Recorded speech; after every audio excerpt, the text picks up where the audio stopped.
It is so crazy to think that we are now approaching the end of the year, or if you are watching this in the future, it is very probable to think that maybe the year has officially been over. But the crazy idea really is that hopefully every single person had a great year in 2024, or if you did not have a great year, which is okay, because we have good years and we have bad years, hopefully we're able to have a better year in 2025 incoming. Depending on when you are watching this, I hope to wish every single person a happy holidays, Merry Christmas, Happy New Year's, or just happy day if you are watching this in the future. But in today's video, what I really want to talk about, as the title suggests, is pretty much about 5 financial goals that you should really consider setting for yourself in 2025 that will help set yourself up for hopefully some level of success. Some of this stuff is going to be very specific to 2025. So even if you've seen another video, hopefully there's something unique about this one. And some of these are basically goals that you should be setting for yourself almost any year, so any brand new year. The idea really is that because next year in 2025, or this year if you are watching this in the future and it's already 2025, the idea really is that there are a lot of new things that are expected to come. First off is that we will be getting a brand new president, or rather the return of a former president who will now be the brand new president, so President Donald Trump.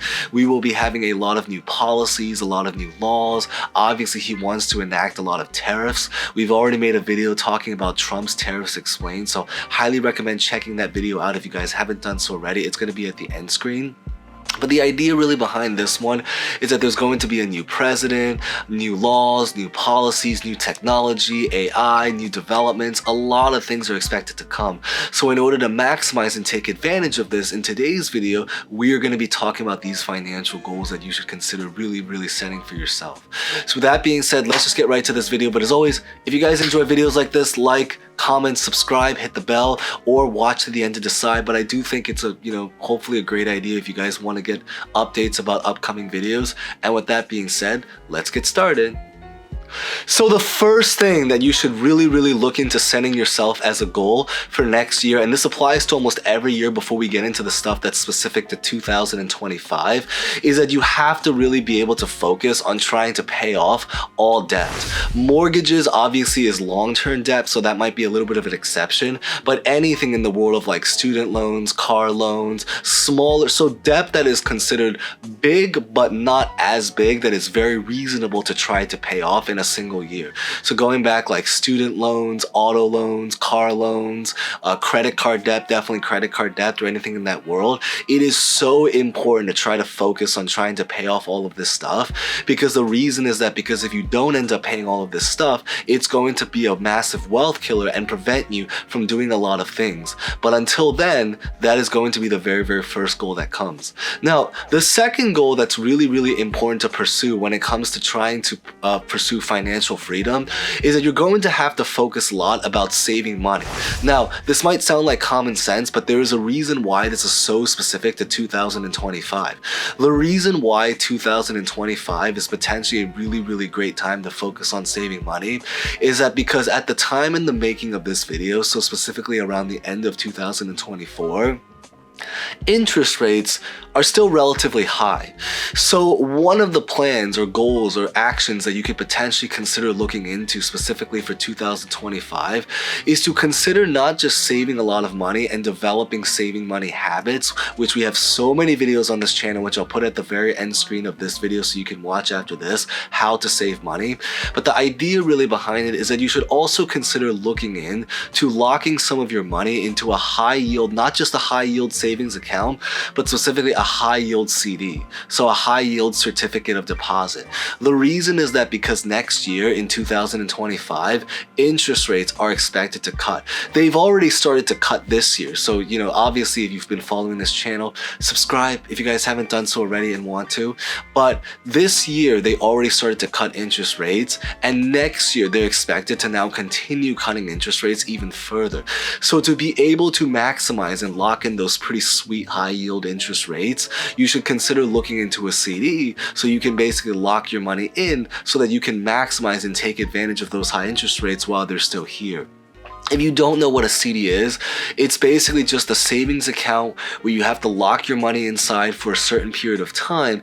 But by doing that, you also lock in the interest rates, which at the time of the making of this video, they are high. They are high interest rates, and that's why you want to really lock in and maximize. So that's going to be the second thing to really be able to focus on. Now, the third thing to really consider looking into is, and this one's going to be a little bit tricky, but it's going to be to look into potentially trying to find a new job.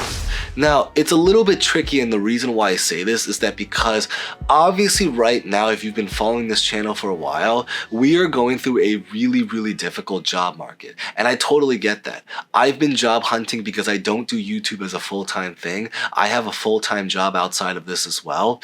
The idea really is that the job market right now is in a really rough state.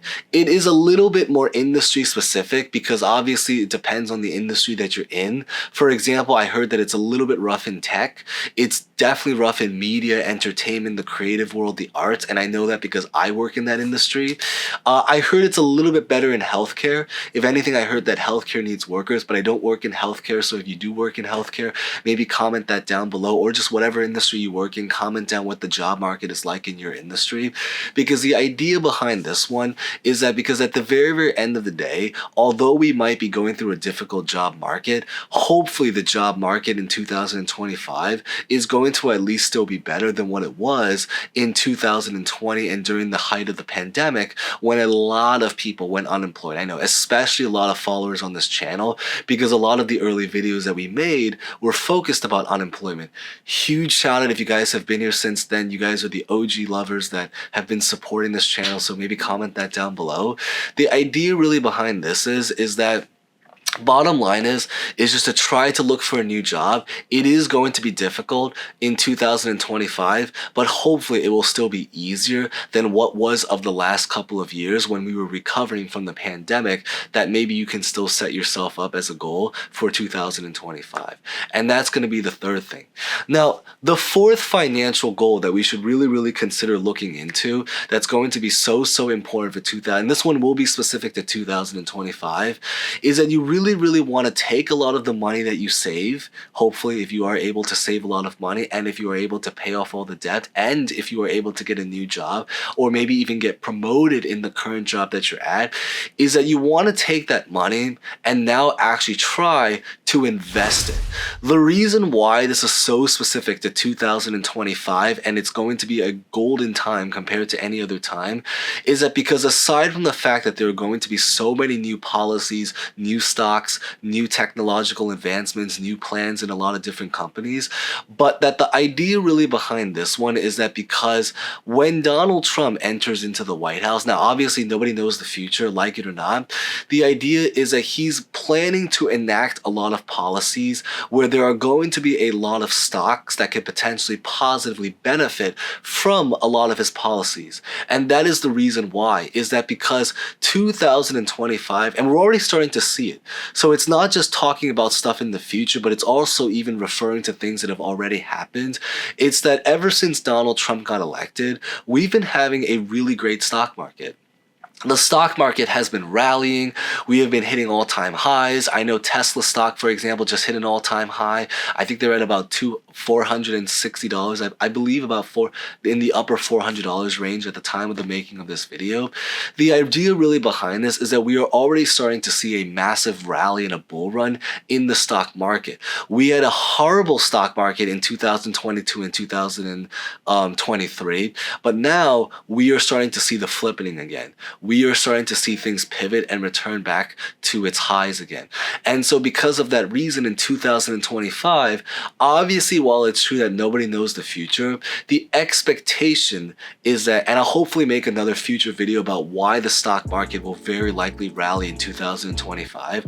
So maybe subscribe if you guys are interested in receiving an update when that video comes out, if it does come out. The idea really is that because we are anticipating a very high rallying stock market in 2025, it is now an even greater opportunity than ever to really look into investing. There will be other YouTube channels that maybe say that the stock market is currently a little bit too high, But at the end of the day, if you were to look at, and I speak as someone that has been investing in the stock market for many, many years now, probably about 7 or 8 years or so, that having witnessed bull runs and bear markets and just, highs and lows and seeing stocks up and down, if you were to zoom out the graph of almost any reasonable named stock, so any stock that has reasonably done well in the last couple of years, you will see that if you had entered into the market early on, it didn't really matter the price that you got in, you would have made money. You either made a fortune or you made a little bit of money. But the idea is that gains are gains. And so money, at the end of the day, money made is money made. And there's a quote that goes something like, sometimes it's about the time in the market rather than timing the market. And there's a lot of truth to that.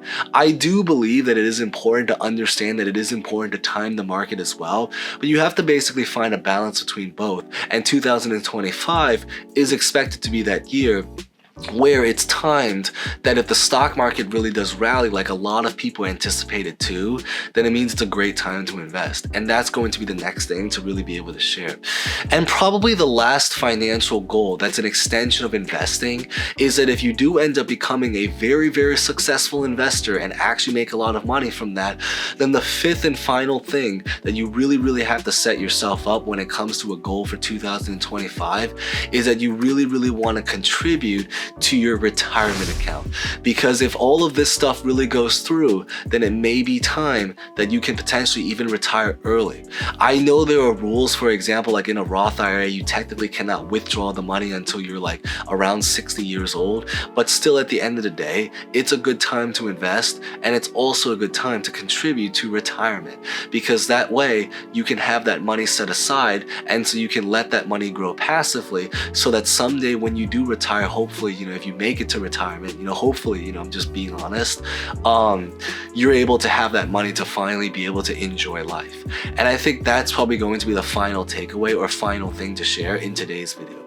So with that being said, that's pretty much what I really wanted to say in today's video. If you guys made it to the end, thank you guys so much for watching. As always, stay safe, stay well, happy holidays, like, comment, subscribe, hit the bell, and hope to see you guys next time. Thank you guys so much again.